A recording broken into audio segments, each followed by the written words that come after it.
Madam ಆ car ತುಂಬ congested ಆಗುತ್ತೆ ಮೇಡಮ್, ನೀವು ಕುತ್ಕೊಳ್ಳೋಕ್ಕಾಗಲ್ಲ. ಸುಮ್ಮನಿರು ಸುಬ್ಬು ನೀನು. ಅದು ಅಜ್ಜಿ ಕಳಿಸಿರೋ ಕಾರಲ್ವಾ, ಪಾಪ ಅಜ್ಜಿನ ಇಲ್ಲಿ ಒಬ್ಬರೇ ಬಿಟ್ಟು ಹೋಗ್ತಾ ಇದ್ದೀವಿ. ಅಟ್ಲೀಸ್ಟ್ ಅಜ್ಜಿ ಕಳಿಸಿರೋ ಕಾರಲ್ಲಾದರೂ ಹೋದರೆ ನನಗೆ ಸ್ವಲ್ಪ ಸಮಾಧಾನ ಆಗುತ್ತೆ. ಅವಳಿಗೆ ಯಾವ ಕಾರ್ ಬೇಕೋ ಅದ್ರಲ್ಲಿ ಹೋಗ್ಲಿ ಬಿಡಿ, ಸುಬ್ಬು ಇದನ್ನಲ್ಲ ಅಷ್ಟು ಸಾಕು. ಸರಿ ಪುಟ್ಟ, ನೀನು ಆ ಕಾರಲ್ಲೇ ಬಾ. ನಡಿ ನಡಿ. ಪಿಂಕಿ, ನನ್ನ ಲಗೇಜ್ ಅಲ್ಲಿ. ಅಕ್ಕ, ನಿಮ್ಮ ಲಗೇಜ್ ಎಲ್ಲ ಈ ಕಾರಲ್ಲಿದೆ. ಹೌದಾ? ಅಯ್ಯೋ, ಅದ್ರಲ್ಲಿ ನನ್ನ ಚಾರ್ಜರ್ ಇದೆ, ಮತ್ತೆ ಅಜ್ಜಿ ಕೊಟ್ಟಿರೋ ಟ್ರಂಕ್ ಇದೆ, ಅದು ನನಗೆ ಬೇಕು. ಇರಿ ಒಂದು ನಿಮಿಷ, ನಾನು ಎತ್ಕೋತೀನಿ. ಈ ಟ್ರಂಕು ಯಾವುದೇ ಕಾರಣಕ್ಕೂ ಇವಳ ಕೈಯಲ್ಲಿರಬಾರ್ದು. ಇದನ್ನು ಇವಳು ನೋಡಲೂಬಾರ್ದು. ಮಾಡಿ ಒಂದು ರೀತಿ ನಮಗೆ ಒಳ್ಳೆಯದೇ ಆಗಿದೆ. ಶ್ರಾವಣಿ ಮತ್ತು ಸುಬ್ಬು ಇಬ್ಬರು ಒಂದೇ ಕಾರಲ್ಲಿ ಬರ್ತಿದ್ದಾರೆ. ಆ ಟ್ರಂಕು ಶ್ರಾವಣಿ ಕೈಯಲ್ಲಿದೆ. ಕಾರ್ ನಂಬರ್ನ ನಾನು ನಿನಗೆ ವಾಟ್ಸಪ್ ಮಾಡ್ತಿದ್ದೀನಿ.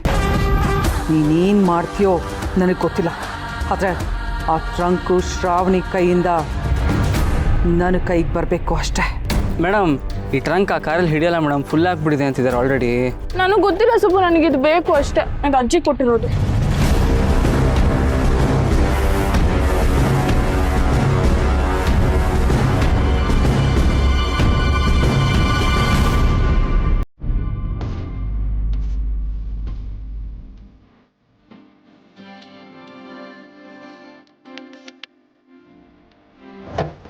ಮೇಡಮ್, ಬೆಲ್ಟ್ ಹಾಕೊಳ್ಳಿ.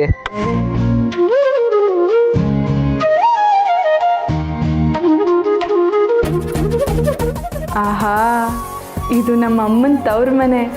ಅಂದರೆ ನನಗೂ ತವ್ರ ಮನೆ ಇದ್ದ ಹಾಗೆ. ಇಲ್ಲಿಂದ ನಾನು ನನ್ನ ಹುಡುಗನ ಜೊತೆ ಒಂದೇ ಕಾರಲ್ಲಿ ಹೊರಡ್ತಿದ್ದೀನಿ ಅಂದರೆ ಎಂಥ ಅದೃಷ್ಟ ನಂದು.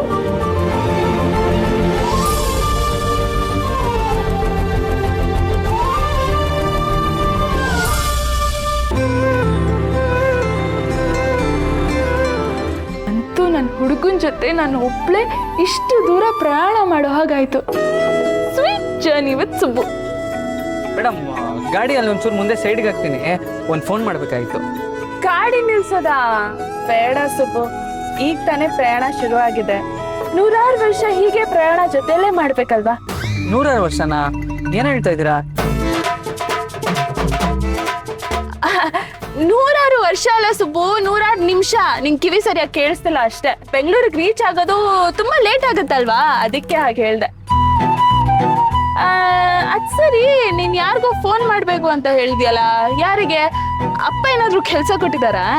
ಇಲ್ಲ ಇಲ್ಲ, ಯಜಮಾನ್ರೇನು ಕೆಲಸ ಕೊಟ್ಟಿಲ್ಲ, ಸ್ವಲ್ಪ ಮನೆಗೆ ಫೋನ್ ಮಾಡಬೇಕಾಯ್ತು. ಓ, ಮನೆಗ? ಡೋಂಟ್ ವೆರಿ ಸುಬ್ಬು, ನಾನಿದ್ದೀನಲ್ಲ, ನೀನ್ ಆರಾಮಾಗಿ ಗಾಡಿ ಓಡಿಸು, ನಾನ್ ಫೋನ್ನ ಹ್ಯಾಂಡಲ್ ಮಾಡ್ತೀನಿ. ಎಲ್ಲಿ ನೀನ್ ಫೋನ್ ಕೊಡು. ಅಲ್ಲೇ ತೊಳಿ. ಯಾರಿಗಮ್ಮಂಗ? ಹಾ, ಓಕೆ.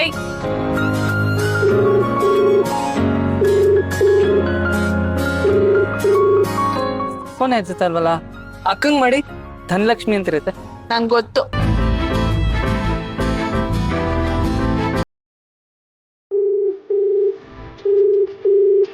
ಅಕ್ಕನ ಫೋನ್ ಎತ್ತಲ್ವಲ್ಲ, ವರಂಗ್ ಮಾಡಿ.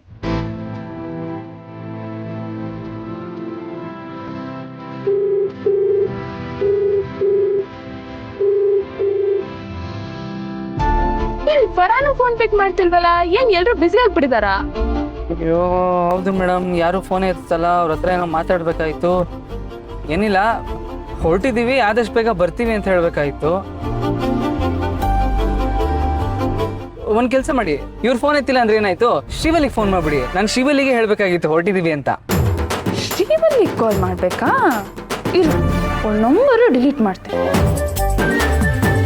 ಏನ್ ಸುಬ್ಬು, ಶ್ರೀವಲ್ಲಿಗೆ ಕಾಲ್ ಮಾಡ್ಬೇಕಾ? ಹಾ, ಶ್ರೀವಲ್ಲಿಗೆ ಫೋನ್ ಮಾಡಿ. ಒಂದ್ ನಿಮಿಷ ಇರು, ಈಗಲೇ ಕಾಲ್ ಮಾಡ್ತೀನಿ.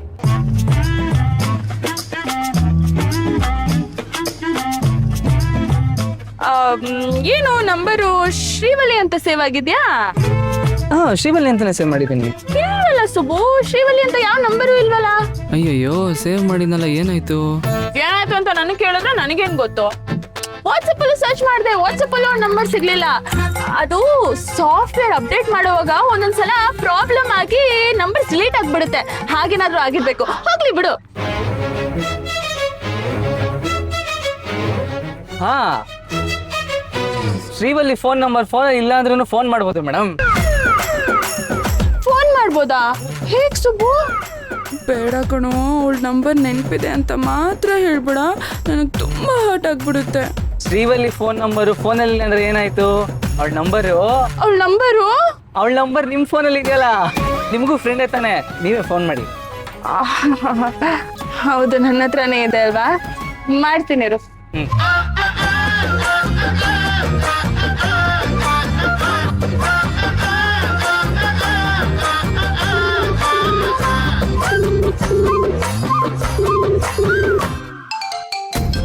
ಶ್ರಾವಣಿ ಯಾಕೆ ಕಾಲ್ ಮಾಡ್ತಿದ್ದಾಳೆ? ಇರ್ಲಿ. ಹಲೋ ಶ್ರಾವಣಿ, ಸುಬ್ಬು ಹೇಗಿದ್ದಾನೆ?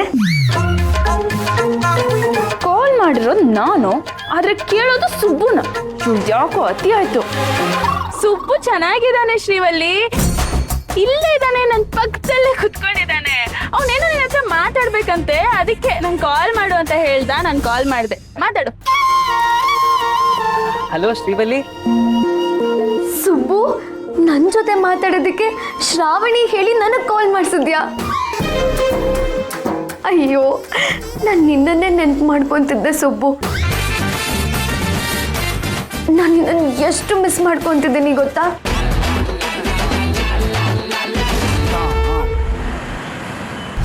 ನೋಡ್ರ, ಇದೇ ಕಾರ್ ಫೋಟೋ. ಗಾಡಿ ನಂಬರ್ ಸರಿಯಾಗಿ ನೋಡ್ಕೊಳ್ರಿ. ಏನೋ ಮೈಯೆಲ್ಲ ಕಣ್ಣಾಗಿರ್ಬೇಕು, ಅರ್ಥ ಆಯ್ತಾ? ಹುಡ್ಕೋಣ ಬಿಡುಗರು, ಕೈ ತುಂಬ ಕಾಸು, ಒಳ್ಳೆ ಡೀಲು. ಈ ಕಾರ್ನ ನಮ್ಮಿಂದ ಆಚೆ ಹೋಗೋಕ್ಕೆ ಬಿಡೋದು ಬೇಡ. ಮದನ್ ಸರ್ ಹೇಳಿದ್ದಾರೆ ಅಂದಮೇಲೆ ಕೆಲಸ ಕರೆಕ್ಟಾಗಿ ಆಗಬೇಕು. ಆದರೆ 1/2 ದುಡ್ಡು. ಆದರೆ ಕೆಲಸ ಸರಿಯಾಗಿ ಆಗ್ಬೇಕಷ್ಟೆ. ಏನೋ? ಸರಿ, ಗಾಡಿ ಇದೇ ರೋಡಲ್ಲಿ ಬರುತ್ತಂತೆ. ನಾವು ಮುಂದೆ ಹೋದ್ರೆ ಎಲ್ಲ ಸಿಗ್ಬೋದು. ಬನ್ನಿ, ಗಾಡಿ ಬಂದ್ರ.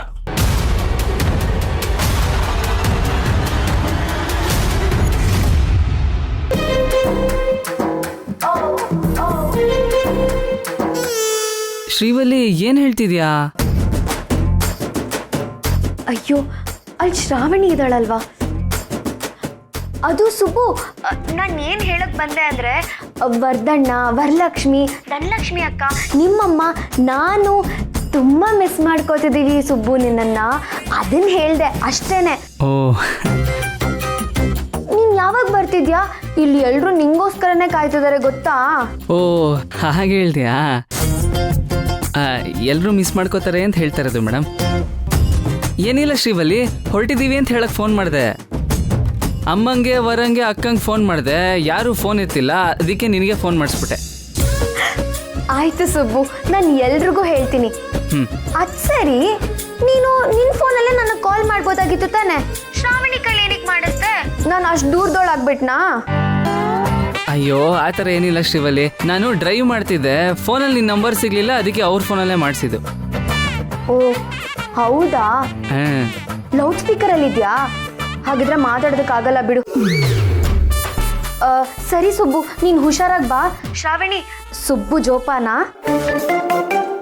ಆಯ್ತಮ್ಮ, ಜೋಪಾನವಾಗಿ ಕರ್ಕೊಂಡ್ಬರ್ತೀನಿ, ನೀನೇನು ಟೆನ್ಷನ್ ತಗೋಬೇಡ.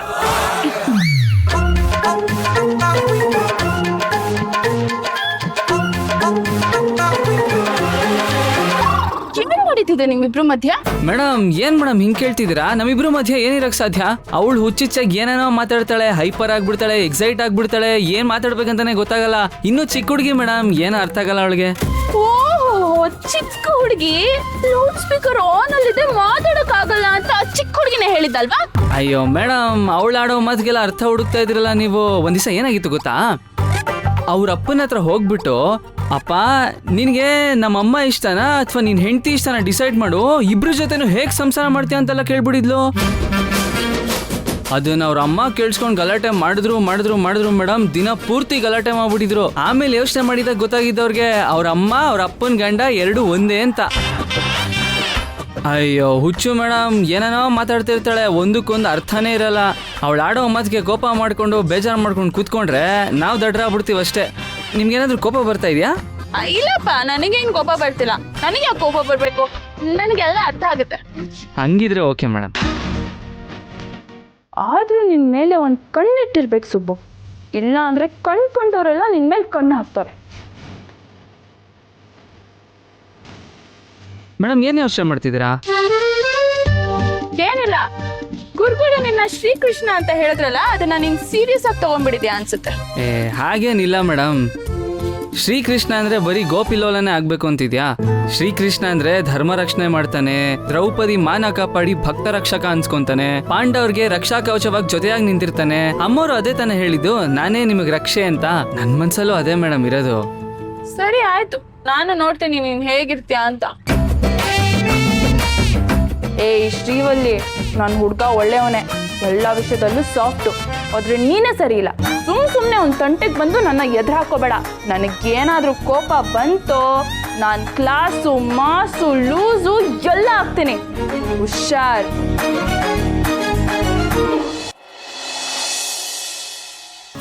ನೋಡು ವರ್ಧ, ಈಗ ನೀನು ಮೊದಲಿನ ಹಾಗಿರೋಕ್ಕಾಗಲ್ಲ. ಮದುವೆ ಆಗ್ತಿದ್ಯಾ. ಮದುವೆ ಆಗ್ತಿರೋ ಗಂಡಸನ ಬಾಳಲ್ಲಿ ಸ್ವತಂತ್ರ ಕಮ್ಮಿಯಾಗಿ ಅತಂತ್ರ ಜಾಸ್ತಿ ಆಗುತ್ತೆ.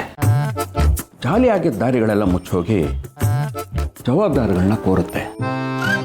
ಸಂಸಾರ ತೂಗ್ಸೋಕೆ ದುಡಿಮೆ ಸಾಕಾಗ್ತಿಲ್ಲ ಅನ್ಸುತ್ತೆ.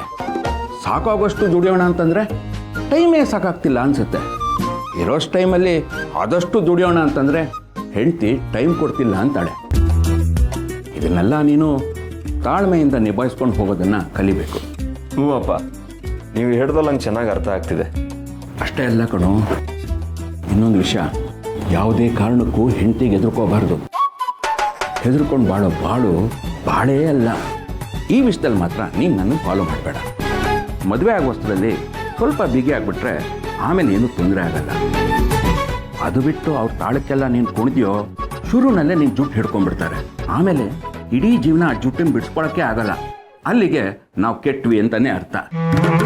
ಅಲ್ಲೇನು 4 ಕೂದಲಿಲ್ಲ ಅಂದ್ರು ಇವತ್ತಿಗೂ ನನ್ನ ಜುಟ್ಟು ನಿಮ್ಮ ಅಮ್ಮನ ಕೈನಲ್ಲೇ ಇದೆ. ಇಲ್ಲಪ್ಪ, ನಾನಾಗಿ ಮಾಡ್ಕೊಳಲ್ಲ, ಹುಷಾರಾಗಿರ್ತೀನಿ. ಆಮೇಲೆ ಇನ್ನೊಂದು ವಿಷಯ, ಇದನ್ನೆಲ್ಲ ನಾನು ನಿಮ್ಗೆ ಹೇಳಿದೆ ಅಂತ ನಿಮ್ಮ ಅಮ್ಮನ ಹತ್ರ ಬಾಯ್ ಬಿಟ್ಬಿಟ್ಬೇಡ.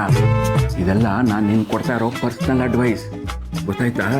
ಆಯ್ತಪ್ಪ, ನನ್ನ ಅಮ್ಮನ ಹತ್ರ ಏನೂ ಹೇಳಲ್ಲ. ನಿನ್ನ ಕಷ್ಟ ನಂಗೆ ಅರ್ಥ ಆಗತ್ತೆ. ಆಮೇಲೆ ಇನ್ನೊಂದು ವಿಷಯ, ನನಗನ್ಸತ್ತೆ ವರುಣ್ ನನ್ನ ಜುಟ್ಟು ಹಿಡ್ಕೊಳ್ಳೋ ಮಟ್ಟಕ್ಕೆಲ್ಲ ಹೋಗಲ್ಲ ಅಂತ. ಯಾಕಂದ್ರೆ ಅವಳಿಗೆ ನನ್ನ ಮೇಲೆ ತುಂಬ ಪ್ರೀತಿ ಇದೆ ಅಪ್ಪ. ನಿಮ್ಮ ಅಮ್ಮನಿಗೂ ನನ್ನ ಮೇಲೆ ತುಂಬ ಪ್ರೀತಿ ಇದೆ ಕಣೋ. ಆ ಪ್ರೀತಿ ಅತಿಯಾಗಿ ತಲೆಗೇರಿದ್ರೇನೆ ಈ ಥರ ಜುಟ್ಟು ಹಿಡ್ಕೊಳ್ಳೋದು. ಆದರೆ ನೀನು ಹೇಳಿದಾಗೆ ವರಲಕ್ಷ್ಮಿ ಸಂಸ್ಕಾರವಂತೆ, ಓದಿದ್ದಾಳೆ, ಅವ್ರ ಮನೆಯವರೆಲ್ಲ ಮೃದು ಸ್ವಭಾವದವರು. ಹಾಗೆಲ್ಲ ಏನಾಗಲ್ಲ ಬಿಡು. ಅಪ್ಪ ಅಪ್ಪ, ಸುಬ್ಬು ಕಾಲ್ ಮಾಡಿದ್ದ. ಅವ್ರು ಅಲ್ಲಿಂದ ಇವಾಗ ಹೊರಟಿದಾರಂತೆ. ಸಂಜೆ ಅಷ್ಟರಲ್ಲಿ ಇಲ್ಲಿ ರೀಚ್ ಆಗ್ತಾರೆ. ಹೌದಾ? ಹಾಗಿದ್ರೆ ನಾವೆಲ್ಲ ಅರೇಂಜ್ಮೆಂಟ್ಸ್ ಮಾಡ್ಕೊಂಬಿಡೋಣಪ್ಪ. ಅವ್ರು ಬರ್ತಿದ್ದ ಹಾಗೆ ಮಾತುಕತೆ ಎಲ್ಲ ಮಾಡಿ ಮುಗಿಸ್ಬಿಡ್ಬೋದು. ಏನು ಅರ್ಜೆಂಟ್ ಕಣೋ ನಿನಗೆ? ಅವ್ರು ಆರಾಮಾಗಿ ಬರಲಿ ಬಿಡು. ಸಂಜೆ ಅಷ್ಟೊತ್ತಿಗೆ ನಾವು ಅರೇಂಜ್ಮೆಂಟ್ ಮಾಡ್ಕೊಂಡು ಮಾತುಕತೆ ಮುಗಿಸಿದ್ರೆ ಆಯಿತು. ಮಕ್ಕಳ ಖುಷಿನೇ ನಮ್ಮ ಖುಷಿ ಅಲ್ವೇನೋ? ಅಪ್ಪ, ಮಕ್ಕಳು ಖುಷಿನ ನನ್ನ ಖುಷಿ ಅಂತ ಹೇಳ್ದೆ ತಾನೆ? ಅದ್ರಲ್ಲಿ ನಾನು ಇದೀನಿ ತಾನೆ? ನೀನು ನನ್ನ ಮುದ್ದಿನ ಮಗಳು, ಇವನು ನನ್ನ ಮುದ್ದಿನ ಮಗ. ನಿಮ್ಗಳ ಖುಷಿನೇ ನಮ್ಮ ಖುಷಿ ತಾನೆ? ಹಾಗಿದ್ರೆ ಅಣ್ಣನ ಮದ್ವೆ ಆದ್ಮೇಲೆ ನಾನು ಏನ್ ಕೇಳಿದ್ರು ನೀನ್ ನಡ್ಸ್ಕೊಡ್ಬೇಕು, ಓಕೆನಾ? ನಾವು ನಡ್ಸೋದು ಏನಿದ್ಯಮ್ಮ, ನೀನೇ ನಮ್ಮನ್ನ ಪಕ್ಕಕ್ಕೆ ಸರಿಸ್ಬಿಟ್ಟು ನಿನಗೆ ಏನೇನು ಬೇಕೋ ಎಲ್ಲ ನಡ್ಸ್ಕೊಂಡ್ಬಿಡ್ತೀಯ. ಆ ವಿಚಾರ ನನಗೆ ಗೊತ್ತಿಲ್ವಾ? ಅಮ್ಮ ಅಮ್ಮ ಊರೇನೇ ಅಂದರು ನೀ ನನ್ನ ದೇವರು. ಅಮ್ಮಯ ಅಮ್ಮಯ ಬಾರೆ ಅಕ್ಕರೆ ಸಕ್ಕರೆ ತಾರೆ, ಮಕ್ಕಳ ಬಾಯಿಗೆ ಮಕ್ಕಳ ಬಾಳಿಗೆ. ಅಮ್ಮಯ ಅಮ್ಮಯ ಬಾರೆ ಅಕ್ಕರೆ ಸಕ್ಕರೆ ತಾರೆ, ಮಕ್ಕಳ ಬಾಳಿಗೆ ಮಕ್ಕಳ ಬಾಳಿಗೆ. ಆಹಾ, ಎಷ್ಟು ಚೆನ್ನಾಗಿದೆ ಮೇಡಮ್ ಲಿರಿಕ್ಸ್ ಇದು. ಕರೆಕ್ಟ್ ಸುಬ್ಬು, ಲಿರಿಕ್ಸ್ ಚೆನ್ನಾಗಿದೆ. ಆದ್ರೆ ನೀನು ಈ ತರ ಸಾಂಗ್ಸ್ ಬಿಟ್ರೆ ಬೇರೆ ಯಾವ ಸಾಂಗ್ಸ್ ಕೇಳಲ್ವಾ? ಇಲ್ಲ ಮೇಡಮ್, ನಾನು ಬೇರೆ ತರದ ಹಾಡು ಕೇಳ್ತೀನಿ. ಹೌದಾ? ಬೇರೆ ತರದ ಹಾಡಂದ್ರೆ? ಈ ದೇವ್ರ ಹಾಡುಗಳು, ಗಣೇಶನ್ ಕೂರಿಸಿದಾಗ ಗಣೇಶನ್ ಹಾಡುಗಳು, ಅಯ್ಯಪ್ಪ ಸ್ವಾಮಿ ಮಾಲೆ ಹಾಕ್ಸಿದಾಗ ಅಯ್ಯಪ್ಪ ಸ್ವಾಮಿ ಹಾಡುಗಳು, ಅಮ್ಮೋರ್ ಹಾಡುಗಳು, ರಾಯರ್ ಹಾಡುಗಳು. ಆಮೇಲೆ ಬೆಳಿಗ್ಗೆ ಪ್ರೈವೇಟ್ ಬಸ್ಸಲ್ಲಿ ಹೋಗ್ತಾ ಇರುವಾಗ ಒಂದಷ್ಟು ಹಾಡುಗಳು ಹಾಕ್ತಾರೆ ಮೇಡಮ್. ಅದನ್ನ ಕೇಳ್ತಾ ಇದ್ರೆ ಹೊತ್ತು ಹೋಗೋದೇ ಗೊತ್ತಾಗಲ್ಲ. ನಾವು ಹೋಗ್ತಾನೆ ಇರ್ತೀವಿ, ಹಾಡು ಕೇಳ್ತಾನೆ ಇರ್ತೀವಿ. ಅಬ್ಬಾ ಭಕ್ತಿ ಗೀತೆಗಳಂದ್ರೆ ನಂಗೆ ತುಂಬಾ ಇಷ್ಟ ಮೇಡಮ್. ಅಪ್ಪ ಸುಬ್ಬರಾಯ, ಈ ಭಕ್ತಿ ಗೀತೆಗಳು, ಫ್ಯಾಮಿಲಿ ಸೆಂಟಿಮೆಂಟ್ ಹಾಡುಗಳು, ಈ ಮದರ್ ಸೆಂಟಿಮೆಂಟ್ ಹಾಡುಗಳು ಇದೆಲ್ಲ ಬಿಟ್ಟು ನಿನಗೆ ಬೇರೆ ಯಾವ ಹಾಡುಗಳು ಇಷ್ಟ ಆಗಲ್ವಾ? ಇದು ಪ್ರೇಮ ಗೀತೆಗಳು, ರೊಮ್ಯಾಂಟಿಕ್ ಸಾಂಗ್ಸ್ ಈ ತರದ್ದು ಇಷ್ಟ ಆಗುತ್ತೆ ಮೇಡಮ್, ಸಖತ್ ಇಷ್ಟ. ಹೌದಾ? ಹಾಗಾದ್ರೆ ಅಂಥದ್ದು ಯಾವ್ದಾದ್ರು ಒಂದು ಹಾಡು ಹಾಡು ಸುಬ್ಬು. ಈಗ ಹಾಡ್ತೀನಿ ನೋಡಿ ಮೇಡಮ್. ನೀ ಬಂದು ನಿಂತಾಗ ನಿಂತು ನೀ ನಕ್ಕಾಗ ನಕ್ಕು ನೀ ಸೆಳೆದಾಗ ಸೋತೆ ನಾನಾಗ. ಆಹಾ, ಏನ್ ಲಿರಿಕ್ಸು, ಅಣ್ಣೋರ್ ಆಕ್ಟಿಂಗು, ಆರ್ತಿ ಅವ್ರ ಎಕ್ಸ್ಪ್ರೆಷನ್ಸು, ಅಬ್ಬಬ್ಬಬ್ಬಬ್ಬಾ, ನೋಡಕ್ಕೆ 2 ಕಣ್ ಸಾಲ್ದು. ಸುಬ್ಬು, ಈ ತರ ಹಾಡುಗಳಲ್ಲಿ ನಿನಗೆ ಬರೀ ಲಿರಿಕ್ಸು, ಆಕ್ಟಿಂಗು, ಮ್ಯೂಸಿಕ್ಕು ಬರೀ ಇಷ್ಟ ಆಗೋದು, ಬೇರೆ ಏನು ಇಷ್ಟ ಆಗಲ್ವಾ? ಹಾಡುಗಳಲ್ಲಿ ಇನ್ನೇನು ಇಷ್ಟ ಆಗಬೇಕು? ಲಿರಿಕ್ಸು, ಆಕ್ಟಿಂಗು, ಮ್ಯೂಸಿಕ್ಕು, ಎಕ್ಸ್ಪ್ರೆಷನ್ಸು ಇಷ್ಟ ಅಲ್ವಾ? ಭಾವನೆ ಸುಬ್ಬು, ಫೀಲ್. ಈ ತರ ಹಾಡುಗಳಲ್ಲಿ ಒಂಥರ ಫೀಲ್ ಇರುತ್ತೆ ಸುಬ್ಬು. ಈ ತರ ಹಾಡುಗಳು ಕೇಳ್ತಾ ಇದ್ರೆ ಒಂಥರ ಫೀಲ್ ಆಗುತ್ತೆ. ಆ ಫೀಲ್ ಬಗ್ಗೆ ಮಾತಾಡ್ತಿದ್ದೀನಿ ಸುಬ್ಬು ನಾನು. ಓ ಹೌದಾ? ಏನೋ ಮೇಡಮ್, ನಾನು ಅದನ್ನೆಲ್ಲ ಗಮನಿಸಿಲ್ಲ. ಹಾಡು ಕೇಳಬೇಕು, ಡ್ರೈವಿಂಗ್ ಮಾಡಬೇಕು, ಎಂಜಾಯ್ ಮಾಡಬೇಕು, ಅಷ್ಟೇ ನಂಗೆ ಗೊತ್ತಿರೋದು. ಅಯ್ಯೋ ದೇವ್ರೆ, ಈ ಹುಡುಗಂಗೆ ಫೀಲಿಂಗ್ಸೇ ಇಲ್ವೋ? ಅಥವಾ ನನ್ನ ಫೀಲಿಂಗ್ಸ್ನ ಇವನು ಅರ್ಥ ಮಾಡ್ಕೋತಾ ಇಲ್ವೋ?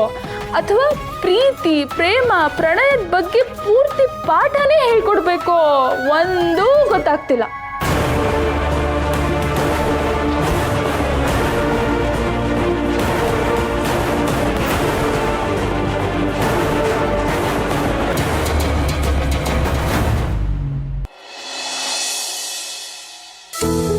ಕೆಲಸಗಳಿದೆ. ಓಹೋ, ಏನಿಬ್ಬರೇ ಬಂದ್ಬಿಟ್ಟಿದ್ದೀರಾ? ಎಲ್ಲಿ ನಿಮ್ಮಪ್ಪ ಸುಬ್ಬು?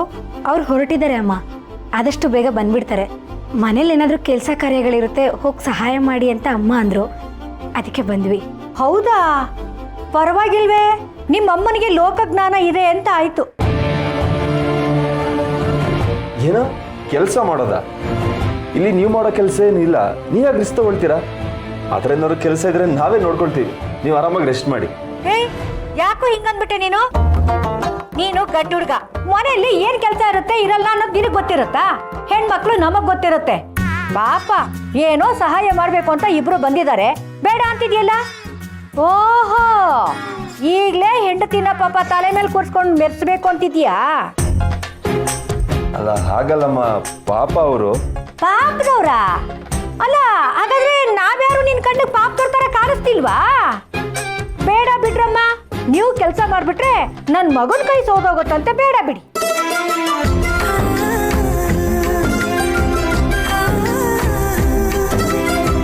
ಅಯ್ಯೋ ಹಾಗೇನಿಲ್ಲಮ್ಮ, ಯಾವತ್ತಿದ್ರೂ ನಮ್ಮ ವರ ಈ ಮನೆ ಸೊಸೆಯಾಗಿ ಬರೋಳೆ. ಈ ಮನೆ ಕೆಲಸ ನಮ್ಮನೆ ಕೆಲಸ ಇದ್ದಾಗೆ, ನಮ್ಗೇನು ಮುಜುಗರ ಇಲ್ಲ. ನಾವು ನನ್ನತ್ತ ಖುಷಿಯಾಗಿ ಎಲ್ಲ ಕೆಲಸನೂ ಮಾಡ್ತೀವಿ. ಹೌದು ಆಂಟಿ, ಮದುವೆ ಕೆಲಸಗಳು ಅಂದರೆ ತುಂಬ ಇರುತ್ತೆ. ನಿಮ್ಮೊಬ್ಬರಿಗೆ ಮಾಡೋಕ್ಕೆ ಕಷ್ಟ ಆಗ್ಬೋದು, ಅದಕ್ಕೆ ನಾವಿಬ್ರು ಸಹಾಯ ಮಾಡ್ತೀವಿ. ಏನೇ ಕೆಲಸ ಇದ್ರೂ ಹೇಳಿ. ಏನೋ ಆಂಟಿನಾ? ಇನ್ನೇನು ನಾವಿಬ್ರು ಮದುವೆ ಆಗ್ತಿದ್ದೀವಿ, ನೀನು ಅಮ್ಮನ ಅತ್ತೆ ಅಂತಾನೆ ಕರಿಬೋದು. ಅದು ಏನಮ್ಮ ಮುಖ ನೋಡ್ತಾ ಇದೀಯಾ? ನಾನು ಅತ್ತೆ ಅಂತ ಕರ್ಸ್ಕೊಳಕ್ಕೆ ಸಿದ್ಧವಾಗಿದ್ದೀನಿ. ಅತ್ತೆ ಅಂತ ಕರ್ಸ್ಕೊಳ್ಳೋದ್ರಲ್ಲಿ ಅದೇನೋ ಬೇರೆ ಗತ್ತೆ ಇದೆ.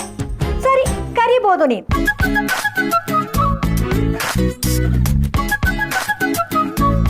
ಆಯ್ತು ಅತ್ತೆ, ಹಾಗೆ ಕರಿತೀನಿ.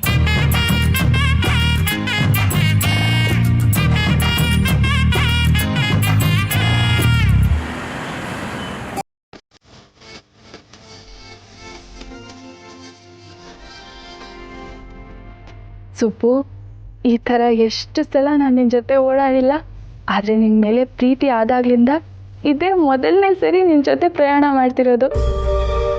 ಈ ಜರ್ನಿ ಎಷ್ಟು ಖುಷಿ ಅನ್ನಿಸ್ತಿದೆ ಗೊತ್ತಾ? ನಾವಿಬ್ಬರು ಹೀಗೆ ಒಟ್ಟಾಗಿ ನಮ್ಮ ಇಡೀ ಜೀವನದ ದಾರಿಯಲ್ಲಿ ಪ್ರೀತಿಯಿಂದ ಸಂತೋಷದಿಂದ ಸಾಗಬೇಕು. ಯಾವಾಗಲೂ ನಾನು ನಿನ್ನ ಜೊತೆನೇ ಇರಬೇಕು, ಅಲ್ವಾ ಸುಬ್ಬು? ಅಲ್ವಾನಾ? ಏನು ಕೇಳಿದ್ರಿ ಹೇಳಿ ನೀವು?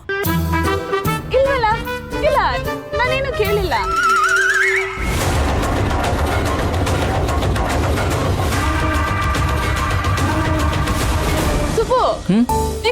ಲೈಫಲ್ಲಿ ತುಂಬಾ ಜವಾಬ್ದಾರಿ ಇದೆ, ಮನೆಯವ್ರ ಬಗ್ಗೆ ತುಂಬಾ ಪ್ರೀತಿ ಇದೆ, ಅಪ್ಪನ ಬಗ್ಗೆ ತುಂಬಾ ಗೌರವ ಇದೆ, ಇದೆಲ್ಲ ಓಕೆ ಸುಬ್ಬು.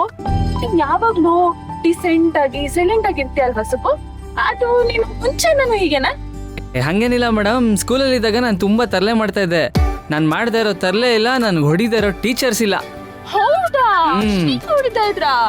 ಯಾಕೆ ನೀನ್ ಅಷ್ಟೆಲ್ಲ ಗಲಾಟೆ ಮಾಡ್ತಿದ್ಯಾ? ಅಯ್ಯೋ ಕೇಳ್ತಿರಲ್ಲ ಮೇಡಮ್, ಹುಡುಗರ್ನೆಲ್ಲ ಗುಂಪು ಕಟ್ಕೊಂಡು ಗಲಾಟೆ ಮಾಡೋದು, ಆಟ ಆಡೋದು, ತರಲೆ ಮಾಡೋದು ಬರೀ ಇದೆ ನಂದು. ಹೌದಾ? ನಿನ್ಗೆ ಅಷ್ಟೊಂದ್ ಫ್ರೆಂಡ್ಸ್ ಇದ್ರಾ? ನಿನ್ ಫ್ರೆಂಡ್ಸ್ ಎಲ್ಲ ಹುಡುಗರ ಹುಡುಗಿರಾ? ಅದೊಂದು ಇಂಟ್ರೆಸ್ಟಿಂಗ್ ವಿಷಯ ಮೇಡಮ್. ನಮ್ಮ ಸ್ಕೂಲಲ್ಲಿ ಹುಡುಗರೆಲ್ಲ ಕ್ರಿಕೆಟ್ ಆಡೋರು. ಅವ್ರ ಜೊತೆ ಕ್ರಿಕೆಟ್ ಆಡಬೇಕು ಅಂದ್ರೆ ಒಂದೇ ಬ್ಯಾಟ್ ಇರಬೇಕು, ಇಲ್ಲ ಬಾಲ್ ಇರಬೇಕು, ಇಲ್ಲ ಅಂದ್ರೆ ವಿಕೆಟ್ ಇರಬೇಕು. ಅದ್ಯಾವುದೂ ಇಲ್ಲ ಅಂದ್ರೂ ಕೈಯಲ್ಲಿ ದುಡ್ಡು ಇರಬೇಕು. ಅಂದ್ರೆ ದುಡ್ಡು ಕೊಟ್ಟು ಆಟಕ್ಕೆ ಸೇರ್ಕೊಳತ್ರ. ನನ್ನ ಹತ್ರ ಬ್ಯಾಟ್ ಇರ್ತಾ ಇರ್ಲಿಲ್ಲ, ಬಾಲ್ ಇರ್ತಾ ಇರಲಿಲ್ಲ, ವಿಕೆಟ್ ಇರ್ತಾ ಇರಲಿಲ್ಲ, ದುಡ್ಡಂತೂ ಕೇಳ್ತೀರಾ ಮೊದಲೇ ಇರ್ತಾ ಇರಲಿಲ್ಲ. ನಮ್ಮ ಕ್ಲಾಸಲ್ಲಿ ಹುಡುಗಿರು ತುಂಬ ಡೀಸೆಂಟು ಮೇಡಮ್. ಅದೇ ಅಲ್ಲೇ ಸ್ಕೂಲಲ್ಲೇನೆ ಕಳ್ಳ ಪೊಲೀಸ್ ಆಡೋದು, ಅಲ್ಲೇ ಕಣ್ಣ ಮುಚ್ಚಾಲೆ ಆಡೋದು, ಇದೆಲ್ಲ ಆಟ ಆಡ್ತಾ ಇದ್ರು. ದುಡ್ಡು ಕೊಟ್ಟು ಯಾರಪ್ಪ ಹುಡುಗರ ಜೊತೆ ಆಟ ಆಡ್ತಾರೆ ಅಂತ ಫ್ರೀಯಾಗಿ ಹುಡುಗಿರ ಜೊತೆ ಆಟ ಆಡ್ಬೋದಲ್ಲ ಅಂತ ನಾನು ಹುಡುಗಿರ ಜೊತೆನೇ ಆಟ ಆಡ್ತಾ ಇದ್ದೆ. ಏನ್ ಗೋಪಿ ಲೋಲ ಇವನು? ಅದರಲ್ಲೂ ನನಗೊಬ್ಳು ಬೆಸ್ಟ್ ಫ್ರೆಂಡ್ ಇದ್ಲು ಮೇಡಮ್, ಸೌಮ್ಯ ಅಂತ. ಎಷ್ಟು ಚೆನ್ನಾಗಿದೆಲ್ಲ ಹೆಸರು. ನನಗೇನೋ ಹಿಡಿಸ್ಲಿಲ್ಲ. ಆದರೆ ನನಗೆ ಹಿಡಿಸಿತ್ತು madam. S for Subbu, S for ಸೌಮ್ಯ.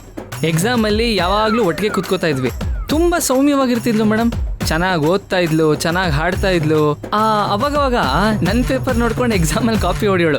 ಕಳ್ಳ ಪೊಲೀಸ್ ಆಡುವಾಗ ಅವಳೇ ಪೊಲೀಸು, ನಾನೇ ಕಳ್ಳ. ಹೌದೌದು, ಕಳ್ಳನೇ ಬಿಡು ನೀನು. ನೀನ್ ಎಂತ ಕಳ್ಳ ಕೃಷ್ಣ ಅಂತ ನನಗೆ ಇವಾಗ ಗೊತ್ತಾಗ್ತಿದೆ ಮೇಡಮ್. ನಮ್ಮ ಸ್ಕೂಲಲ್ಲಿ ಹುಡುಗರು ನನ್ನ ಹಿಂಗೆ ರೇಗಿಸ್ತಿದ್ರು.